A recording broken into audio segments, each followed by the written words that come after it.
Selamat siang teman-teman. Kami dari kelompok 3, Prodi D3 Keperawatan dari Akper Andalusia. Di sini kami akan menjelaskan tentang CIS atau Clinical Information System, dan nama saya Eka Pratiwi sebagai presentator.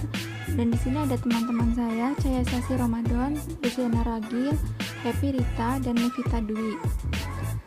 Apa itu CIS?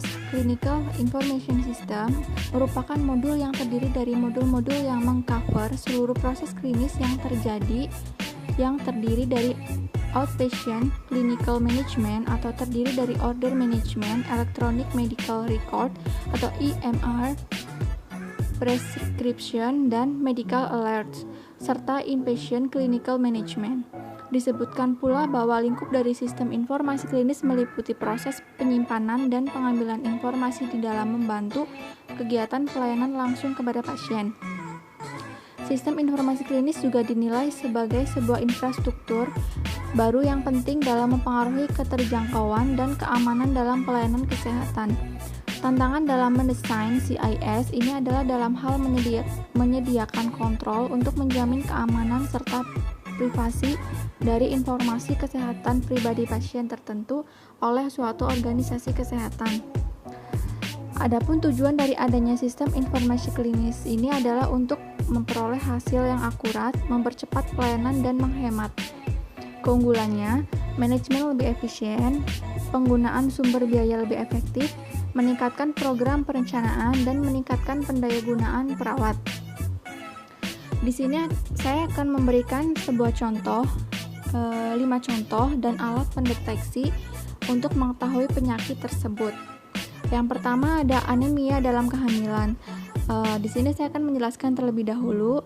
Jadi hemoglobin atau Hb merupakan protein yang ada di dalam sel darah merah dan berperan dalam penyaluran oksigen dari paru-paru ke seluruh tubuh. Selain itu, Hb juga mengangkut karbon dioksida kembali ke paru-paru lalu dikeluarkan dari tubuh. Untuk itulah kadar Hb harus selalu dalam keadaan normal supaya fungsinya berjalan dengan baik. Nah, apa sih yang terjadi saat Hb rendah? Jadi Hb rendah itu sama aja seperti anemia. Jika kadar Hb ibu hamil rendah, maka bisa menyebabkan anemia yang berbahaya bagi kesehatan ibu dan janin. Anemia adalah sebuah kondisi di mana tubuh kekurangan sel darah merah sehat yang akan mengedarkan oksigen ke setiap sel yang ada di dalam jaringan tubuh. Sebagai akibatnya, ibu pun akan mengalami pusing, pucat, mual, lemah, dan sulit berkonsentrasi. Saya revisi ulang, jadi Hb rendah itu sama dengan anemia. Cuma kalau Hb rendah itu bahasa yang biasa digunakan sehari-hari, kalau anemia itu bahasa medisnya.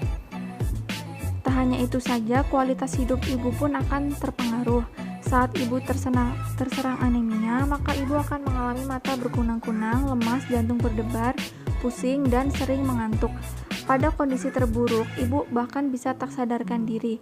Sementara bagi janin, kadar Hb yang rendah dapat memperbesar risiko kelahiran prematur atau berat bayi lahir rendah. Inilah mengapa pemeriksaan Hb harus selalu dilakukan selama masa kehamilan guna bisa menjaga kadar Hb normal ibu hamil dan menghindari hal-hal yang tidak diinginkan. Jadi Hb normal itu lebih dari 11 gram. Kalau anemia ringan, Hb-nya 8-11 gram per dl. Kalau anemia berat, Hb-nya kurang dari 7 gram per dl. Jadi kadar Hb normal ibu hamil sesuai usia kehamilan adalah perempuan dewasa tidak hamil 12-15,8 gram per dl. Hamil trimester pertama 11,6 sampai 13,9 gram per dl, dan hamil trimester kedua 9,7 sampai 14,8 gram per dl, dan hamil trimester ketiga 9,5 sampai 15 gram per dl. Jika kadar Hb ibu di bawah angka tersebut, maka bisa dikatakan ibu mengalami Hb rendah dan memerlukan penanganan medis yang secepatnya. Di sini ada alat untuk mendeteksi penyakit anemia pada ibu hamil. Di sini adalah namanya deteksi dini anemia atau DENIA. Ini ditemukan oleh seorang peneliti laboratorium keperawatan maternitas di Fakultas Ilmu Kesehatan di Universitas Jenderal Sudirman atau UNSUD. Nah, di sini dikatakan bahwa ibu hamil bisa melakukan deteksi dini anemia sendiri dengan menggunakan aplikasi yang bisa di-download secara gratis di telepon seluler. Dan lewat aplikasi itu, ibu hamil cukup mengambil foto pada area kelopak mata bagian bawah, seperti selfie, dan memasukkan gambar ke dalam aplikasi. Dengan cara itu, bisa langsung diketahui kadar hemoglobin dalam darahnya. Yang kedua, di sini ada skizofrenia. Jadi, skizofrenia adalah gangguan jiwa yang ditandai dengan gangguan proses berpikir dan tanggapan emosi yang lemah. Keadaan ini pada umumnya dieja dalam bentuk halusinasi pendengaran, paranoid, atau waham yang ganjil, atau cara berbicara dan berpikir yang kacau, dan disertai dengan disfungsi sosial dan pekerjaan yang signifikan. Seorang yang didiagnosis mengidap skizofrenia dapat mengalami halusinasi atau kebanyakan melaporkan mendengar suara-suara, waham biasanya aneh atau secara biasa, dan gangguan daya pikir dan bicara. Yang terakhir ini dapat berupa kehilangan urutan berpikir hingga kalimat yang artinya kurang berhubungan, sampai dengan ketidakpaduan yang dikenal sebagai kata-kata yang berantakan pada kasus yang lebih parah. Menarik diri dari lingkungan sosial, cara berpakaian dan berantakan dan tidak menjaga kebersihan, dan kehilangan motivasi dan pertimbangan merupakan hal yang umum pada skizofrenia. Suatu kombinasi dari faktor genetika dan faktor lingkungan memainkan peranan dalam perkembangan skizofrenia. Seseorang dengan sejarah skizofrenia dalam keluarga yang menderita psikosis transien atau pembatasan diri memiliki kemungkinan 20-40% untuk didiagnosis 1 tahun kemudian. Alat untuk mendeteksinya adalah menggunakan matematika fraktal. Tim gabungan mahasiswa baru angkatan 2019 dari Fakultas Matematika dan Ilmu Pengetahuan Alam MIPA dan Fakultas Ilmu Komputer Filkom Universitas Brawijaya atau UBM menciptakan alat pendeteksi dini penyakit skizofrenia bernama MOUSE-App. Tim gabungan tersebut beranggotakan Rizka Fajriana Putri Ramadhani, Nadia Rika Nuraya, dan Rahma Nurdiana. MOUSE-App adalah sebuah alat pendeteksi dini penyakit skizofrenia melalui sidik jari dengan menggunakan matematika fraktal. Dikatakan bahwa ide dari MOUSE-App ini berangkat dari keprihatinan atas sulitnya melakukan deteksi skizofrenia secara dini dengan mudah, cepat, dan tepat. Pengambilan sampel ini tujuannya untuk mengidentifikasi adanya keterkaitan antara sidik jari dengan penyakit skizofrenia. Mungkin caranya seperti kita melakukan fingerprint. Oke, ini ada gambarnya. Jadi benar kita seperti melakukan fingerprint menggunakan ibu jari kita. Yang ketiga ada kardiovaskuler. Jadi penyakit kardiovaskuler atau cardiovascular disease atau CVD adalah penyakit yang berkaitan dengan jantung dan pembuluh darah yang mengalami penyempitan atau penyumbatan. Penyakit kardiovaskular yang umum adalah penyakit jantung iskemik atau ischemic heart disease atau IHD, atau stroke, penyakit jantung akibat tekanan darah tinggi, atau penyakit jantung hipertensi. Alat pendeteksinya adalah NIVA. Alat pendeteksi penyakit kardiovaskuler bertujuan untuk mendeteksi lebih awal akan gejala terjadinya sumbatan di dalam pembuluh darah. NIVA yang merupakan perangkat non-invasif menggunakan sensor PPG fotoplethysmograph atau sensor tekanan darah ini adalah menganalisis pembuluh darah yang ada di dalam tubuh manusia.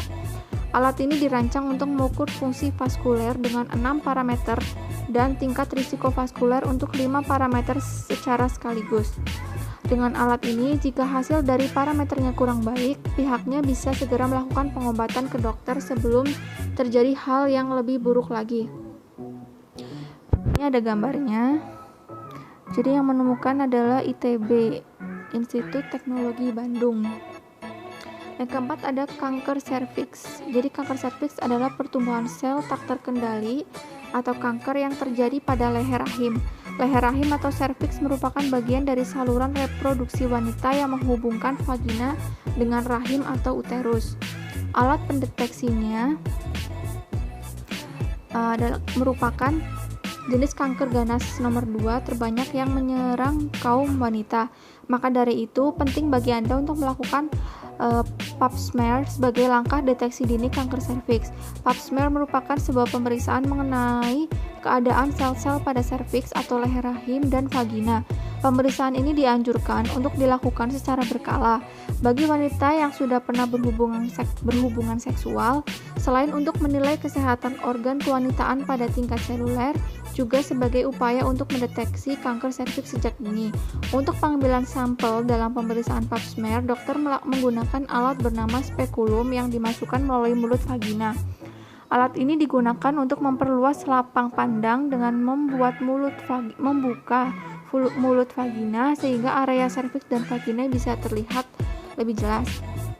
Setelah itu, sampel sel-sel pada serviks akan diambil memakai spatula plastik atau seperti sendok kecil bertangkai panjang dan sikat kecil. Sampel tersebut kemudian dikirim ke laboratorium untuk diuji. Prosedur pengambilan sampel ini biasanya memakan waktu singkat sekitar 5 menit. Selama prosedur, Anda diharapkan untuk tetap dalam keadaan rileks agar lebih nyaman saat pap smear dilakukan. Ini ada gambar alatnya. Yang kelima ada bipolar. Jadi gangguan bipolar adalah kondisi seseorang yang mengalami perubahan suasana hati secara fluktuatif dan drastis. Misalnya tiba-tiba menjadi sangat bahagia dari yang sebelumnya murung. Nama lain dari gangguan bipolar adalah manik depresif. Di sini ada faktor resiko gangguan bipolar, mengalami stres berat, kejadian traumatik, kecanduan akan minuman alkohol dan atau obat-obatan terlarang, dan memiliki riwayat keluarga dekat atau saudara kandung atau orang tuanya yang mengidap gangguan bipolar.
Sorry, ada suara batuk.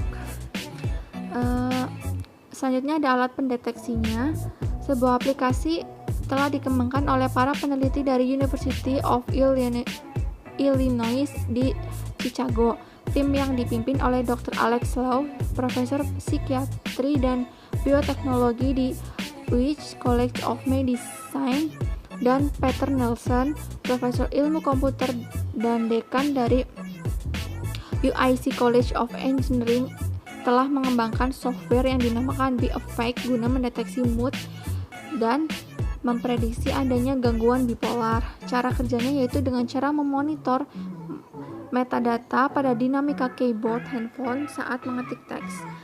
Aspek yang diukur seperti melihat kecepatan dan ritme mengetik, kesalahan dalam teks, dan penggunaan backspace serta koneksi otomatis. Thank you.